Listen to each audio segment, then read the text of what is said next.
देखो बेटे, आज हम आप लोगों को बताएंगे महाराणा प्रताप का चरित्र चित्रण। महाराणा प्रताप का चरित्र चित्रण सबसे मेन क्या है बेटे, ये हमारे यूपी बोर्ड में 10th क्लास में भी पेपर में आता है, हमारे डिस्ट्रिक्ट बुलंदशहर में भी, गौतम बुद्ध नगर में भी। ये बेटे हमारे पेपरों में बेटे ये मान के चलिए महाराणा प्रताप से जुड़ा हुआ बेटे जरूर आपके पेपर में मिलता है। इसके लिए बेटे हम एक सरल भाषा में बड़े आसानी से लिख सकते हैं, बड़े आसानी से हम याद कर सकते हैं।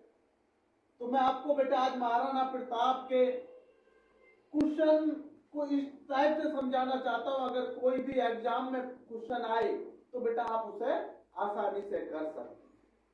और एक चीज बेटा मैं हमेशा कहता हूं, कोई भी चीज आप पढ़ें तो उसे मन लगा कर पढ़ें, दिल लगा कर पढ़ें, और ऐसा पढ़िए बेटे जो जीवन में कभी उस टॉपिक को आप ना भूलें।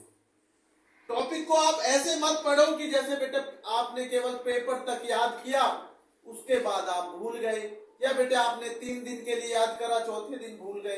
कुछ बच्चों की शिकायत रहती है कि सर मैं कुछ दिन बाद इसे भूल जाता हूं। नहीं बेटे, आप भूलते इसलिए हो कि आप उसको अच्छे से नहीं करते। अगर आप इसको बार बार लिख के देखेंगे, बार बार पढ़ेंगे, तो बेटे आप कभी इसको भूलेंगे ही नहीं। तो इसलिए सबसे मेन पॉइंट है, आप इसको मैंने आज आपका लिखा महाराणा प्रताप का चरित्र चित्रण। सबसे पहले बेटे मैं आपको समझा रहा हूं महाराणा प्रताप का चरित्र चित्रण के बारे में। बेटे महाराणा प्रताप जो मेन पॉइंट है वो मैं लिखता जा रहा हूं। महाराणा प्रताप मेवाड़ के राजा थे। महाराणा प्रताप मेवाड़ के राजा थे। महाराणा प्रताप मेवाड़ के राजा थे। मेवाड़ के याद भी मैं बेटे आपको यहां आधा याद हो जाएगा, कम से कम राजा थे। महाराणा प्रताप कहां के राजा थे? मेवाड़ के राजा थे। महाराणा प्रताप मेवाड़ के राजा थे। मेवाड़ कहां स्थित है? मेवाड़ कहां स्थित है? राजस्थान में। मेवाड़ कहां स्थित है?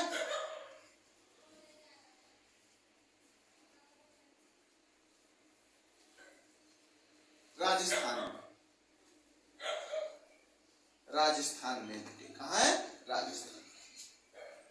अच्छे से आप समझेंगे। मेरा अर्थ यह नहीं है कि केवल एक महाराणा प्रताप का, मेरा अर्थ है कि आपको पूरा ज्ञान मिले। महाराणा प्रताप मेवाड़ के राजा थे। मेवाड़ राजस्थान में स्थित है। मेवाड़ राजस्थान में स्थित है।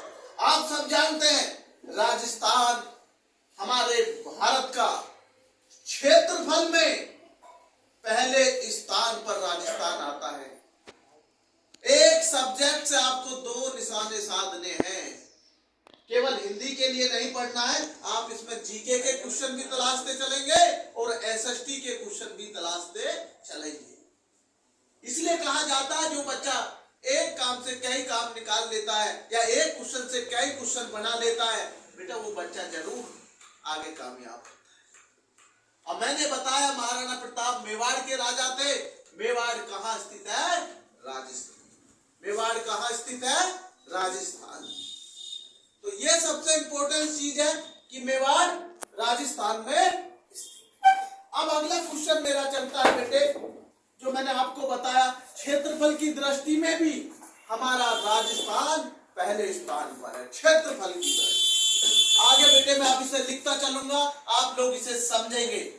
महाराणा प्रताप एक बार, महाराणा प्रताप एक बार युद्ध में, महाराणा प्रताप एक बार युद्ध में अकबर से अपना सारा राजपाट हार गए। तो समझो, लिखना आसान है, पहले उसे समझो और समझ के खुद लिखने का प्रयास करा करो बेटे, तो आप कभी नहीं। महाराणा प्रताप मैंने बताया मेवाड़ के राजा हैं। मेवाड़ राजस्थान में स्थित है। एक बार महाराणा प्रताप युद्ध में अकबर से अपना सारा राजपाट हार गए। सारा राजपाट हार गए। महाराणा प्रताप ने एक वचन लिया, जब तक मैं अपना राजपाट वापस नहीं ले लूंगा महाराणा प्रताप ने एक वचन लिया, जब तक मैं अपना राजपाट वापस नहीं ले लूंगा, ना मैं सोने चांदी के बर्तन में खाना खाऊंगा और ना सोने के पलंग पर सोऊंगा। महाराणा प्रताप ने एक वचन लिया, जब तक मैं अपना राजपाट वापस नहीं ले लूंगा या जीत नहीं लूंगा, जब तक मैं सोने चांदी के बर्तनों में ना खाना खाऊंगा और ना ही सोने के पलंग पर सोऊंगा। ये महाराणा प्रताप का वचन है। वो अपने बच्चों को लेकर, बच्चों और अपनी पत्नी को लेकर अरावली के पर्वत पर कुटिया बनाकर रहने लगे। अरावली के पर्वत पर कुटिया बनाकर, कुटिया आप अच्छे से देख लिया करें कि कुटिया कैसे लिखी जाती है, कोई बच्चा गलत ना करे। अरावली, क्या बेटे? अरावली। मैं मुख्य पॉइंट लिखता चलूंगा। अरावली के पर्वत पर, क्या बेटे? अरावली के पर्वत पर, अरावली के पर्वत पर कुटिया बनाकर रहने लगे। अरावली के पर्वत पर कुटिया बनाकर रहने लगे। कौन रहने लगे? महाराणा प्रताप और उनने अपने परिवार, जो बच्चे और पत्नी। उनकी पत्नी का नाम लक्ष्मी था। क्या था उनकी पत्नी का नाम? लक्ष्मी था। और बेटे, महाराणा प्रताप शत्रु पक्ष की कन्या दौलत को भी अपने पास रखते थे। सबसे बड़ी बात, महाराणा प्रताप एक वीर योद्धा तो थे ही थे, लेकिन बेटे एक अच्छे इंसान थे, दयावान थे, ईमानदार थे और महान योद्धा थे। महाराणा प्रताप के अंदर सारे गुण संपन्न थे, सारे गुण संपन्न थे जो एक राजा में होने चाहिए, वो महाराणा प्रताप में कूट कूट कर भरे हुए थे। क्योंकि वो शत्रु पक्ष की कन्या दौलत को भी अपनी बेटी से ज्यादा प्यार, उसको उतना ही सम्मान देते थे जितना अपनी बेटी को दिया करते। तो महाराणा प्रताप अरावली के पर्वत पर रहने लगे कुटिया बनाकर। एक बार उनकी पत्नी लक्ष्मी शाम के समय कुटिया के बाहर उदास बैठी हुई थी, या चिंतन मुद्रा में बैठी हुई थी, या सोच रही थी गहरी बात को। महाराणा प्रताप अपनी पत्नी लक्ष्मी से पूछते हैं कि उदास का क्या कारण है, या चिंतन मुद्रा में क्यों बैठी हैं शाम के समय। तो उनकी पत्नी लक्ष्मी जवाब देती है कि मुझे अपनी चिंता नहीं है कि इन जंगलों में हमारा भविष्य क्या होगा, मुझे चिंता है कि इन जंगलों में हमारे बच्चों का भविष्य क्या होगा। महाराणा प्रताप से उनकी पत्नी कहती है कि मुझे अपनी चिंता नहीं है कि इन जंगलों में हमारा भविष्य क्या होगा, मुझे चिंता है कि हमारे बच्चों का इन जंगलों में भविष्य क्या होगा। महाराणा प्रताप अपनी पत्नी लक्ष्मी से कहते हैं कि जो भाग्य में लिखा होता है उसे कभी कोई मिटा नहीं सकता, और ये विधि का विधान है, ये विधि का विधान है। और महाराणा प्रताप उसे समझा देते हैं और वो कुटिया के अंदर चली जाती। कुछ दिन बाद या कुछ समय पश्चात अकबर, जिसने महाराणा प्रताप का सारा राजपाट छीना था या जीता था महाराणा प्रताप से, वो साधु का वेश बनाकर महाराणा प्रताप की कुटिया में पहुंचते। महाराणा प्रताप की कुटिया में पहुंचते। महाराणा प्रताप जानते थे, महाराणा प्रताप जानते थे कि यह अकबर है, साधु के वेश में अकबर है। महाराणा प्रताप चाहते तो उसे पल भर में मार सकते, लेकिन महाराणा प्रताप ने ऐसा नहीं किया। महाराणा प्रताप जंगलों में जाते हैं और अच्छे अच्छे फल तोड़कर लाते हैं और अकबर से कहते हैं, अतिथि महोदय, मेरे पास इन जंगलों में इन फलों के सिवा और कुछ भी नहीं है, मैं आपकी इससे ज्यादा सेवा यहां नहीं कर सकता। अकबर उसी समय समझ गया था कि महाराणा प्रताप जैसा इस दुनिया में कोई और राजा हो ही नहीं सकता, क्योंकि जो शत्रुओं के साथ इतना अच्छा व्यवहार करता हो, वो अपने मित्रों और अपनी जनता के साथ कितना अच्छा व्यवहार करता। अकबर ने सोचा कि जो अपने शत्रुओं के साथ इतना अच्छा व्यवहार कर रहा है, ये चाहता तो मुझे पल भर में मार सकता था, लेकिन ये जंगलों में गया और मेरे लिए अच्छे अच्छे फल तोड़ के लाया और बोला, अतिथि महोदय, मैं आपकी इससे ज्यादा सेवा नहीं कर सकता, क्योंकि यहां मेरे पास और कुछ भी नहीं है। महाराणा प्रताप से अकबर कहता है, आप अपना राजपाट वापस ले लो, आप अपना राजपाट वापस ले लो। लेकिन महाराणा प्रताप अकबर से कहते हैं, भीख में दी हुई चीज हम नहीं लेते, सर कटा सकते हैं मगर सर झुका नहीं सकते। महाराणा प्रताप ने अकबर से कहा, सिर कटा सकते हैं मगर सर झुका नहीं सकते। महाराणा प्रताप और अकबर का युद्ध होता है, उसमें महाराणा प्रताप विजय होते हैं। महाराणा प्रताप और अकबर में युद्ध होता है और उसमें महाराणा प्रताप विजय होते हैं और महाराणा प्रताप अपना सारा राजपाट वापस ले लेते हैं। यहां पर हमने बेटे महाराणा प्रताप का आपको चरित्र बताया, बहुत संक्षेप में आपको अच्छा समझाने का प्रयास किया है, जिससे कि आप बोर्ड परीक्षा में लिखेंगे कि उसमें पूरा आपको सारी चीजें आ गई हैं। महाराणा प्रताप के बारे में आपको पूरा हमने संक्षेप में आपको बहुत अच्छा प्रयास किया है और मुझे उम्मीद है कि बेटे आप इसको कई बार लिख लिख के देखेंगे, 2-3 बार में आपको पक्का हो जाएगा। अब हमारा अगला टॉपिक क्या है बेटे? देखो बेटे, समय कम होता है और हमारे पास बोर्ड की तैयारी के लिए क्वेश्चन बहुत होते हैं। अब 2 महीना लगभग रह गए हैं और बेटे बहुत सारे बच्चे तो ऐसे होते हैं बेटे जो अभी भी किताब खोली नहीं है, क्योंकि यूपी बोर्ड के अंदर कम से कम 30-35 लाख के आसपास बच्चे तो बैठेंगे 10th में अलग, 12th में अलग, तो बहुत सारे बच्चे, लेकिन उनमें से बेटे केवल 15% बच्चे ऐसे होंगे लगभग, जो मेरा मानना, जो रात दिन मेहनत कर रहे। अभी 85% तो बालक ये सोच के चल रहे होंगे कि बाद में कर लेंगे, अभी तो पेपर के कई महीना, 2 महीना तो अभी बचे हैं, लेकिन ये सोच आपकी गलत है। आपको प्रतिदिन पढ़ना होगा, जब भी बेटे कामयाबी मिलती। आज हम आपको एक टॉपिक बताते हैं बेटे, जो निबंध हमारा संक्षेप में दहेज प्रथा।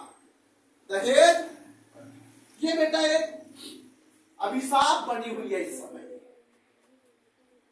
ये प्रथा पूर्ण रूप से खत्म नहीं हुई। दहेज प्रथा जो है, इसका हमारा टॉपिक आ जाता है। दहेज प्रथा के बारे में इंटरव्यू में भी क्वेश्चन पूछ लिया जाता है, तो ये सारे बालक कंपटीशन के भी और जो बोर्ड परीक्षा में बैठ रहे हैं वो भी इस पर विशेष ध्यान दें। दहेज प्रथा, देखो ये कितनी एक कहानी है बेटे, दहेज प्रथा। दहेज कहने के लिए तो बेटे दहेज प्रथा के खिलाफ एक कानून बनाया गया है, लेकिन लोग उस कानून का पालन नहीं कर रहे। और जब तक बेटे सब लोग दहेज के विरोध में नहीं होंगे, जब तक बेटे देश से दहेज प्रथा खत्म नहीं हो सकती। कुछ चंद लोगों के दहेज छोड़ने से या कुछ लोग दहेज के खिलाफ होने से ये देश से ये प्रथा खत्म नहीं हो सकती। यह कानून बनाया गया है, जब हम उस कानून का पालन नहीं करेंगे तो बेटे उस कानून का उल्लंघन माना जाता है। इसलिए हमें अपने संविधान के प्रति ईमानदार होना चाहिए। दहेज को बिल्कुल जड़ से खत्म करना होगा। आप जानते हैं दहेज प्रथा एक बहुत बड़ा अभिशाप बनता जा रहा दिन प्रतिदिन। आप देखते होंगे शादियों में आप जाते हैं तो बड़ी बड़ी गाड़ियां, बड़े बड़े दहेज के सामान, उसका नाम दे दिया जाता है कि ये तो केवल दान में दिया था, कन्यादान। अरे भाई, जब दहेज प्रथा है, दहेज लेना अपराध है, दहेज देना अपराध है, तो फिर दहेज क्यों लिया जा रहा है?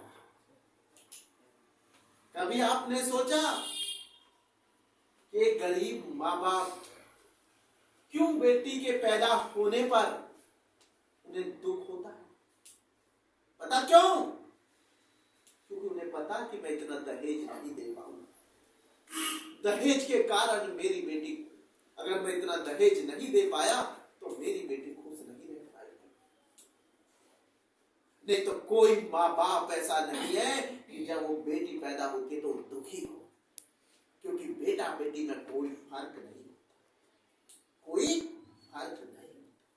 इसलिए मैं कहता हूं बेटा, इस दहेज प्रथा को खत्म कर दो।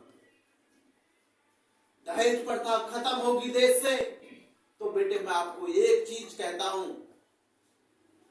लड़कियों की संख्या बढ़ेगी, लड़कियों की संख्या बढ़ेगी। और लड़कियों को दहेज जितना दिया जाता उतना बेटे उसकी शिक्षा में लगा दिया जाए। जितना आप दहेज में पैसा के लिए जोड़ते हैं उतना उसकी शिक्षा में लगा दीजिए, तो आपकी बेटी कामयाब हो जाए। एक घर कामयाब नहीं होगा, 2 घर कामयाब करेगी। ये जब ही संभव है जब बेटे हमारी शिक्षा का जो अभाव है, शिक्षा के अभाव को खत्म कर। लड़की लड़कों में शिक्षा में समानता होनी चाहिए, असमानता नहीं होनी चाहिए। कुछ लोग आज भी लड़कों को अच्छे स्कूल में पढ़ाते हैं और लड़कियों को नहीं पढ़ाते। मेरे उन माता पिताओं से अनुरोध है कि अपनी बेटियों को लड़कों से ज्यादा पढ़ाएं। जब वो लड़की पढ़ेंगी तो बेटे दहेज का विरोध भी करेंगी, और जब दहेज का विरोध होगा तो बेटे निश्चित ही दहेज प्रथा खत्म होगी। शिक्षा के अभाव के कारण दहेज प्रथा दिन प्रतिदिन बढ़ती जा रही है। इससे हमारी बेटियां बेटे इसका दर्द सह रही है। जब वो ससुराल जाती हैं, उन दहेज लोभियों की मांगे दिन प्रतिदिन बढ़ती चली जाती है। वो बेटियां घुट घुट कर जीना शुरू कर देती है ससुराल। अपने माता पिता की इज्जत के लिए वो चुपचाप सहन करती रहती। इसके गुनहगार वो हमारी बेटियां नहीं है, वो ससुराल वाले भी नहीं है, वो हम खुद है। क्यों हम दहेज अपनी बेटियों को दहेज लोभियों के वहां दे? क्यों हम इसके खिलाफ आवाज नहीं उठा रहे? 1000 2000 इतनी बड़ी आबादी है भारत में, 150 करोड़ से ज्यादा। कुछ चंद लोगों की आवाज से आवाज बुलंद नहीं होगी। जब सभी लोग इसकी आवाज उठाएंगे तो दहेज प्रथा बहुत कम समय में खत्म हो जाएगी, और हमारी गरीब बेटियां भी बेटे अमीर घर में जाने का सपना देख सकती। क्या गरीब की बेटी को अधिकार नहीं होता कि वो अमीर घर में जाए शादी होकर? क्या गुनाह था उसका कि वो गरीबी में पैदा हुई, ये गुनाह था उसका? नहीं, उसका गुनाह कोई नहीं है। गुनाह उन दहेज लोभियों का है जिन्होंने बेटा दहेज के कारण गरीब बेटियां नहीं ली। कुछ लोग तो हमारे भारत में एक मिसाल हैं, हमारे कितने अधिकारी, कितने बेटे हमारे अच्छे अच्छे जो सामाजिक सेवा लोग हैं, वो दहेज 1 रुपया भी नहीं लेते। लेकिन हमें सभी को ये सोच बनानी होगी कि दहेज नहीं लेना है और ना ही दहेज देना है, इसका विरोध करना है, कानून की मदद करनी है। अगर कोई दहेज लेता देता है तो ये सब चीजें बेटे एक हमारे संविधान में है, ये हमारे कि भाई दहेज लेना अपराध है। जब अपराध है तो फिर हम लोग सब अपराध क्यों कर रहे हैं? उसमें हम सब लोग क्यों शामिल हो रहे हैं अपराध में? अपराध की तो दंड है, सजा है। तो इसलिए दहेज के खिलाफ हमें आवाज उठानी है। और जो दहेज का विरोध नहीं करेगा, एक दिन आने वाले समय में आप याद रखना बेटे कि गरीब की बेटी को अमीर वाले बिल्कुल भी नहीं, क्योंकि उनके मन में दहेज का, कहते ना, दहेज दिन प्रतिदिन उनका बढ़ता जा रहा है। लंबी लंबी गाड़ियां, गरीब आदमी कहां से दहेज दे बेटा? बेटी आत्महत्या कर लेती हैं, ससुराल में उन्हें दहेज के लिए जला दिया जाता है। तो उस बेटिया का क्या, ये कभी थी कि उसने बेटी जन्म दिया? नहीं, वो बेटे हमने दहेज लोभियों के वहां उसकी शादी, उस बेटी का नहीं, क्योंकि बेटी तो बेटे भाग्य लोगों के वहां जन्म दी। मैं बोलता हूं कि बेटा बेटी को सबसे ज्यादा पढ़ाओ। ये कहते ना बेटी बचाओ बेटी पढ़ाओ, तो मैं उसमें जोड़ना चाहता हूं कि बेटी बचाओ बेटी पढ़ाओ और दहेज मुक्त कर दो भारत को, तो बेटी सुरक्षित है। भारत देश को दहेज मुक्त कर दो तो बेटी को, ना तो बेटे मां दुखी होगी बेटी के जन्म से, ना पिता दुखी होगा, क्योंकि उसे पता है कि मेरी बेटी पढ़ लिख कर आगे बढ़ेगी। उसको दहेज नहीं देना। अब हमारे देश में दहेज लोभी नहीं है। ये हमारा दहेज प्रथा बहुत बड़ा अभिशाप बनता जा रहा है। या किसने, हमारे स्वामी दयानंद, स्वामी विवेकानंद ने इसका बहुत विरोध किया था कि दहेज प्रथा को खत्म कर। ऐसी प्रथा किस काम की? या हमारी बेटियां जिंदा जला के या वो आत्महत्या करने पर मजबूर हो जाती, ऐसा दहेज किस काम का? अरे एक नाम दिया कन्यादान, तो कन्या दे रहे ना, कन्या का दान कर तो रहे, फिर उसके साथ दहेज क्यों जा रहा है? उसके साथ इतना सामान क्यों जा रहा है? अगर कोई चीज की कमी रह जाती है, कितना माँ बाप देते हैं, अपनी हैसियत से ज्यादा देता अरे माँ बाप, फिर भी लोग आवाज उठाते हैं कि वो चीज नहीं है, फिर भी कमी निकाली जाती है, फिर भी बेटी को अपमान सहना पड़ता। क्यों? क्या वो एक बेटी इसलिए नहीं, वो इसलिए अपमान सहती है क्योंकि वो अपने माँ बाप की इज्जत के लिए वो सब कुछ अपना दर्द सहती है। क्या हम माँ बापों का क्या ये नहीं है कि हमारी बेटी भी एक आजाद, एक अच्छी शिक्षा, हमारा देश आजाद देश है, फिर ऐसी प्रथा क्यों? इसलिए सभी से मेरा अनुरोध है, इस दहेज प्रथा को बिल्कुल खत्म कर दिया जाए और बेटियों को बेटों से ज्यादा पढ़ाया लिखाया। जब बेटी पढ़ी लिखेंगी तो बेटे इनकी भी इच्छा जागेगी कि वो भी पढ़ेंगे। शिक्षा सबसे महत्वपूर्ण कड़ी होती है, शिक्षा सबसे महत्वपूर्ण कड़ी, क्योंकि शिक्षा बेटे हमें ये सिखाती है अच्छा और बुरा क्या है। इसलिए बेटे दहेज लेना अपराध है और दहेज देना भी। दहेज प्रथा का विरोध, दहेज प्रथा को बिल्कुल खत्म कर दो। तो मैं कहता हूं बेटा, बेटियां सुरक्षित, जैसे नारा हमारे प्रधानमंत्री जी ने दिया, नरेंद्र मोदी जी ने, बेटी बचाओ बेटी पढ़ाओ, बिल्कुल सत्य। लेकिन उसमें थोड़ा सा और जोर दिया जाए, बेटी बचाओ बेटी पढ़ाओ और दहेज से मुक्त करो, तो बेटी सुरक्षित हो जाएगी। कोई माँ बाप अपनी बेटी के जन्म पर दुखी नहीं होगा, बेटे की तरह खुशी होगा, क्योंकि बेटी हो या बेटा हो, माँ बाप के लिए तो समान है।